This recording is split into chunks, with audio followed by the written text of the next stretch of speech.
attention. And after all these years of having a YouTube channel, I've never done a crappy cartoon on Thanksgiving. And to be honest, I don't even know if it deserves a cartoon. I mean, every year it seems like Thanksgiving has been roughly the same thing over and over. Hey, what you guys do for Thanksgiving? The same thing as every year. And then Rick fell asleep on our couch. What about you? The Thanksgiving has to have a little bit more meat on the bone than that, right? I mean, they sure as hell made a big deal about it in my first grade social studies class. Only had to learn about the Pilgrims inventing the first Thanksgiving. Which, if I remember the story right, I think it was just about a bunch of dumbasses starving in Massachusetts. Ah, man, that sucks ass. We should have brought some fucking food. Yeah, I know, but at least we got these sweet belt buckle hats. And then, like, Squanto showed up and he's like, hey, you stupid idiots, you have to grow shit in the ground or you're all gonna die. And then they all ate a bunch of corn, and there was like a fucking cartoon raccoon. I think Pocahontas had something to do with it. Yeah, because she had to fucking show Lewis and Clark how to get to Portland, I think. I don't know. I don't remember the details, all right? I went to public school. So in honor of Thanksgiving, a.k.a. the prequel to Christmas, a.k.a. basically Christmas without the Tim Allen movies, I'd like to go over what a typical Thanksgiving's like in our household, even though it's pretty much the same thing every year. Now, it's important to know that my wife and I host Thanksgiving, and when you host Thanksgiving, there's a shit ton of things to do. I mean, not for my incompetent ass. I don't fucking plan Thanksgiving. Are you kidding me? We'd be sitting at a fucking fold-up card table eating frozen waffles, for Christ's sake. Now, you see, like weeks in advance, my wife turns into a four-star general, and she plans out this entire operation that is Thanksgiving dinner. All of a sudden, she's a fucking master tactician. Like, if her ass was in charge of the Normandy invasion back in 44, probably all our grandpas would still be alive, and there'd be no fucking Saving Private Ryan either. I gotta say, every year, she makes Thanksgiving her own personal bitch. Like, if her Thanksgiving was in prison, you can bet Thanksgiving's ass would be holding on to her inside-out pocket, and they'd go wherever she went. Move it, Thanksgiving, fucking move it. I'll shank your ass. I don't give a fuck. But no matter how much planning she does beforehand, when it comes to the actual day of Thanksgiving, she's running around the house like a lunatic, looking like the beginning of a fucking Home Alone movie. And you know, I try to help her out, but, well, my dumbass cooks food at like a third-grade reading level. What am I gonna make a fucking bowl of cereal? Maybe a couple of Hot Pockets for the Thanksgiving table? What the? Who the hell makes bagel bites for Thanksgiving? Oh, that's me. I'm stupid as hell, so bagel bites it is. Oh, that's me. Yeah, no, probably not appropriate for Thanksgiving dinner. So what ends up happening every year is I get delegated to what I like to call the dipshit work. You know, tasks that are so basic and trivial, even a dipshit like me can't screw them up. For example, I can stir a pot of gravy, if you ask me to. Hell, I can do it clockwise or counterclockwise. I can also tell my wife when a timer's going off in the kitchen. I'm really good at that. Hey, there's a timer going off. Something's happening. DEFCON 1. DEFCON 1. But mostly my main dipshit work is doing crowd control for the cascade of family and friends that show up to our house. And they never show up on time. They just show up, whenever the fuck they want. Hey, I know I'm not supposed to be here for another 12 hours or so, but I want to start drinking now. Now, usually I try to direct people over to the living room where we can take part in our yearly tradition of watching the Lions suck ass on national TV. And after 47 unanswered points in the first half, we're just going to say, fuck it, the Bears won, and instead we're going to air the Charlie Brown Thanksgiving episode. Oh, what the fuck, Linus? You can't have jelly beans for Thanksgiving dinner? Good grief, I should fucking strangle your ass with that dirty blanket of yours. Meanwhile, you got my father-in-law that's in the kitchen being a backseat driver, or fucking backseat chef, if you will. Daughter, I don't think you season these potatoes enough. Oh, really? Well, I don't think. I asked for your fucking opinion. Now, if you want to live to see Christmas, get the hell out of my kitchen. Now, eventually people find their way to their seats at the dining room table. Yeah. Of course, there's never enough chairs to go around. So usually I gotta run around the house gathering milk crates and fucking beanbag chairs and whatever the hell I can find for people to sit on. Grandma, you're just gonna have to sit on this upside-down laundry basket. Don't lean back too far, or I'm sure it'll snap, and you'll break your fucking pelvis. Finally, all the food is prepared in the kitchen, and I gotta say, it's a hell of a spread. I mean, my wife makes real cranberry sauce, for Christ's sake. None of that canned jelly bullshit. Hell, before we got together, I didn't know cranberries were a real fruit. I thought they were just made up like the fucking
What?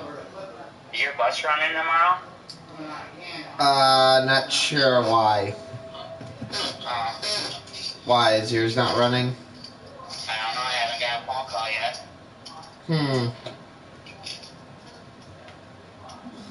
But I guess Shannon clocked snowed in. You know what I said about that? I go. Oh, so Shannon actually went to work today? No, she couldn't get it. She couldn't get out of her driveway. Ha. So I bet she won't be able to get out of her driveway tomorrow either. Oh yeah, she's fucked. Yeah. Because that house for her house manager probably say, "Oh no, you're staying home." Generally, I woke up at 7 this morning. I'm just like, holy shit, have I slept until like 10? And I look at the clock, I'm like, oh, it's only 7. Yeah. I was delusional as fuck.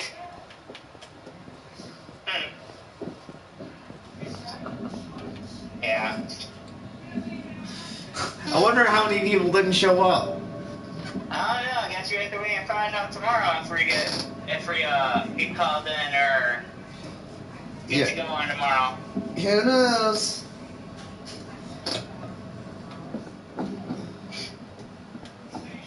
But yeah, I'll talk to you later. Okay. Hey, give me an invite to the party or something. Oh, I'm not even in a party. I'm just streaming, just watching YouTube videos. Hey, you wanna help me do that one frickin' heist tonight with that stupid train?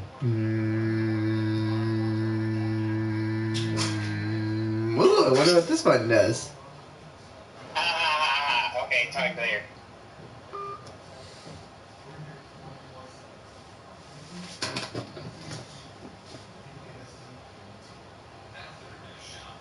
I made it for you. And then lo and behold, dinner's over. Everybody shuffles out to their fucking car, all bloated, lethargic. Everybody except for Uncle Rick, of course, who's drunk and passed out on her couch. And another Thanksgiving is in the books. So I hope everybody has a happy holiday. And if you're one of the unfortunate bastards that has to host, well, I hope you make Thanksgiving your own personal bitch as well. And a happy Thanksgiving to you. Excuse me, did I tell you to speak? You will speak when I tell you to speak. Now grab my fucking pocket, you piece of shit. Let's go to the bathroom.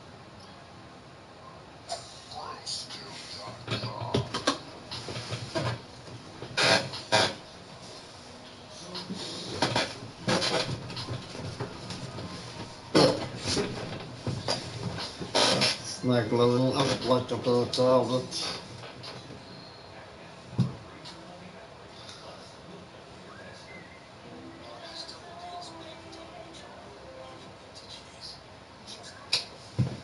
Alright, now throughout my school days, I've had plenty of bad kids in my class. And I went to a public school, so I'm not talking about like kids passing notes or shooting spitballs or whatever.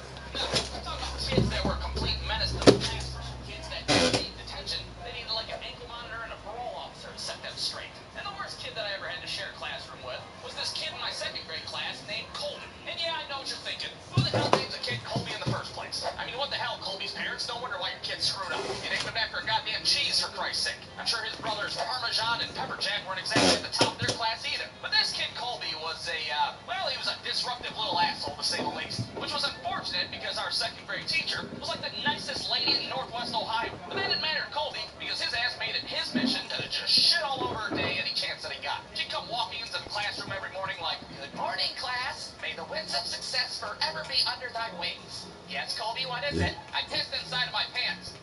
Okay, well, that's alright. You just had a little accident." "No, I fucking did that shit on purpose." Well, why on earth would you do that?" "Because fuck you and fuck your wins of success, that's why." Alright, maybe he wasn't that bad, but, well, that was definitely his mentality. Anyway, that he could screw with our teacher, well, by golly, he was gonna do it. Like, if she asked Colby a question, he would always answer in, like, some bullshit language that he made up. "Okay, Colby, can you tell me what the capital of Wisconsin is?" No, it's not Booble Booble. You want to try again? Bergen. What is that, Portuguese? What the hell is he saying? You know what? To hell with Wisconsin. You guys want to do a spelling test? How about we do it? No, it's not Booble Booble. You want to try again? Bergen. What is that, Portuguese? What the hell is he saying?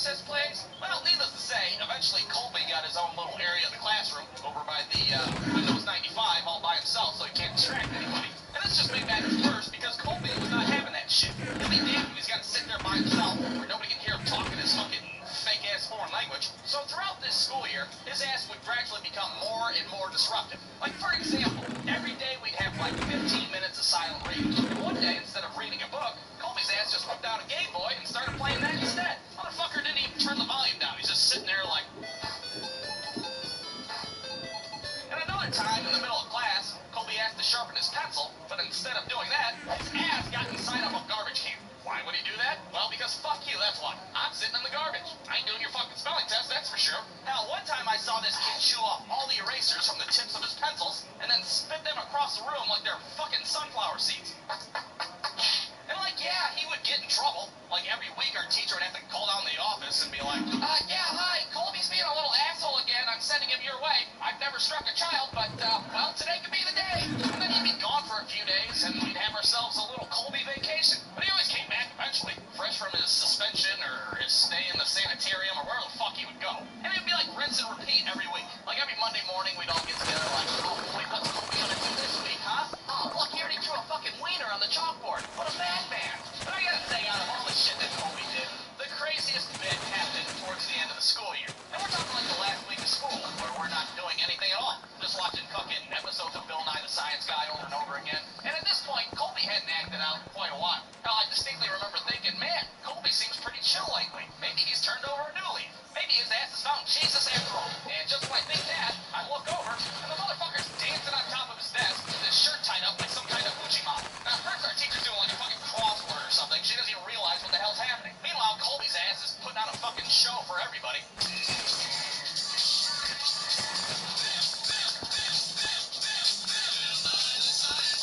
Well, eventually our teacher can hear our muffled laughter and looks up and she's like, Colby, what the hell?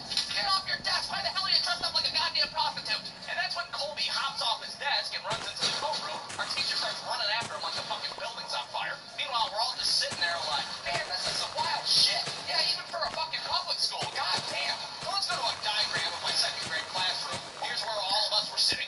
Here's the fucking isolation area that Colby's desk was at. Here's Colby, and here's my teacher.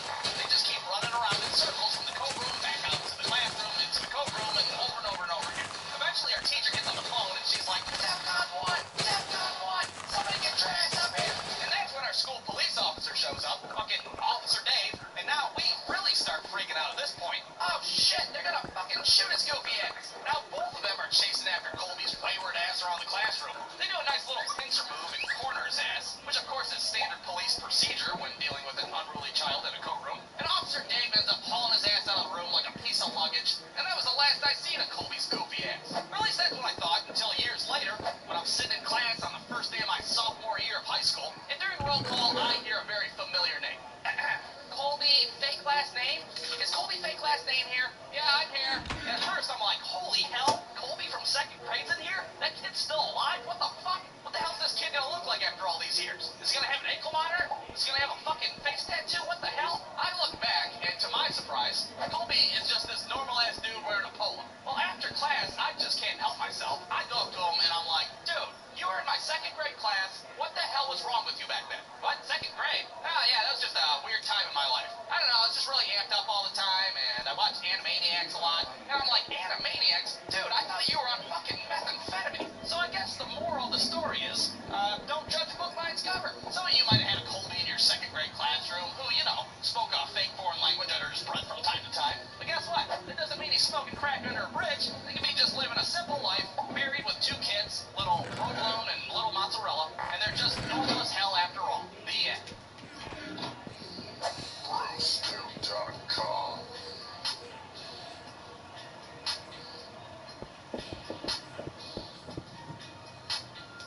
Hey everybody, real quick, there is new Bruce Dude merchandise at BruceDudeShop.com. Go check it out or check the link in the description. Alright, like a lot of people out there, I've dabbled in the art of driving for Uber. By no means am I an expert Uber driver. After all, my Uber career was pretty short-lived. By short-lived, I mean I drove a whopping 3 customers before I quit. But if you're out there wondering what it's like to be an Uber driver, well, let me tell you about my experience. Now, it's important to note that this was years ago, back when I was in the middle of what I like to call my quarter-life crisis. And that was when I was working a dead-end job at a car dealership. I was broke as hell, and I was just sucking ass at life in general. Oh, and not to mention I had the IRS on my ass for back taxes, so that was fun. So running out of options, as well as running out of shit to sell out of my house, I registered to become an Uber driver. Now, this was when ride-sharing was still relatively new. To be honest, I didn't know much about it. Hell, the first time I saw Lyft drivers with mustaches on the front of their cars, I was like, what the hell? We're putting fucking facial hair on Buicks now? God damn, I remember wood paneling on station wagons back in the day, but this shit's ridiculous. Now, needless to say, I was pretty hesitant to become a driver in the first place. I mean, is this Uber thing even legitimate? Am I gonna pick some random stranger up on the side of the road and then be robbed at knife point for the 47 cents in my center console? Stabbed in the pelvis with a shake, 1 out of 5 stars. Well, considering I was broke as hell, I didn't have much of a choice. Let's roll the dice, Uber. Let's see what you can do for me. Now, like I said, my Uber career was really, really short. 3 customers is all it took for me to quit. My first customer, or passenger, or fucking ride-along buddy, whatever you want to call him, was a businessman that was out of state. So I pull into the parking lot of the hotel that this guy's staying at, and I have no idea what the hell I'm doing. Does the guy sit in the back seat, or does he sit in the front seat? Do you let him fuck with the radio if he wants? Do you high-five him when he gets out of the car? What the fuck is this gonna be like? This is so weird. So this guy starts walking out, and he looks normal enough, I'd say. So I try to be polite and lean over and open the passenger door for him. All of a sudden, this guy looks at me like I'm some kind of fucking pervert, and I'm trying to have my way with him in the front seat and shit. Oh, alright, well that answers the first question. Everybody sits in the back seat. Unless you're a pervert, you're up front. So I start cruising along in silence, and the silence is pretty palpable at this point because, well, there's a grown man in my car that thinks I just actively tried to seduce him in the front seat. So I figure, how about a little bit of small talk to ease the tensions in the car? So are you from out of town? Yeah, that's why I'm staying in a fucking hotel after all. Oh, okay, well, I'll go fuck myself. How about that? Okay, and we're over 2. But believe it or not, the guy didn't write me off completely. Hey, so what's a good place to eat around here? A good place to eat? Dude, I don't know. I eat fucking Del Taco 5 times out of the week. The hell am I, a fucking tour guide for the shitty city I live in? You ever been to the Applebee's? Their wonton tacos are pretty good. Needless to say, we didn't talk much after that. That's what happens when you offer up Applebee's as a viable place to eat. Because in the back seat, probably can question my mental capacity. Fucking Applebee's, is this guy serious? Hey, why don't you just keep your attention on the road and try not to hurt yourself? Finally, we pull up to this guy's destination. He gets out of the car. We do not high-five whatsoever. But he does give me a $5 tip. Now, granted, I think he just felt bad because he thought I had some kind of condition of some sort. Do you have some kind of donation jar in there like they have at gas stations, or do I just give the money to you? But I don't care. $5 tip plus $15 for the ride, that's 20 bucks I made. I mean, that's 20 bucks the IRS made, but at least I got to touch it for a little while. Now, my second rider happened shortly after my first, and to be honest, nothing really happened. We just sat there and talked about how shitty of a show Full House was back in the day. Yeah, fucking Full House sucked ass, didn't it? And Dave Coulier was fucking weird. Yeah, I concur. And fuck the Olsen twins while we're at it. Again, there was no high five, but I did make 12 bucks, and I got a $2 tip on top. Now, you might be sitting there thinking, well, what the hell? You're driving around, making money, talking shit about Full House? Being an Uber driver sounds great. Well, sit your ass down. You haven't even heard about my third customer. Now, at this point, it's like midnight, and I'm tired as hell. But I'm still active on Uber because, well, last time I checked, I'm still broke as hell. So I'm half awake, and I get a goddamn notification on my phone of a new rider. And, of course, it's on the shittiest side of town that nobody wants to go to. I gotta sit there and have a conversation with myself. Do I really want to get up right now? Do I really want to go to the fucking hood? You bet your silly ass you do. Now get in your Ford Taurus and go make daddy some money. So I get in my car and off I go to the fucking armpit of the city. And I pull up to this guy who's standing on the sidewalk with a book bag. And, needless to say, he looks like he's a few french fries from a fucking Happy Meal. Oh boy, well this doesn't look too promising, now does it? So this guy gets in the car, and I have to say that this guy reeks. Now I don't know what methamphetamine smells like. It wasn't exactly a sweet I when I would was a kid. stay But up if I had to to the guess, it would be right this to guy the 100%. right now. But at this point, I'm like, whatever. Methamphetamine, schmethamphetamine. Let's just drive this guy wherever he wants to go. Let's not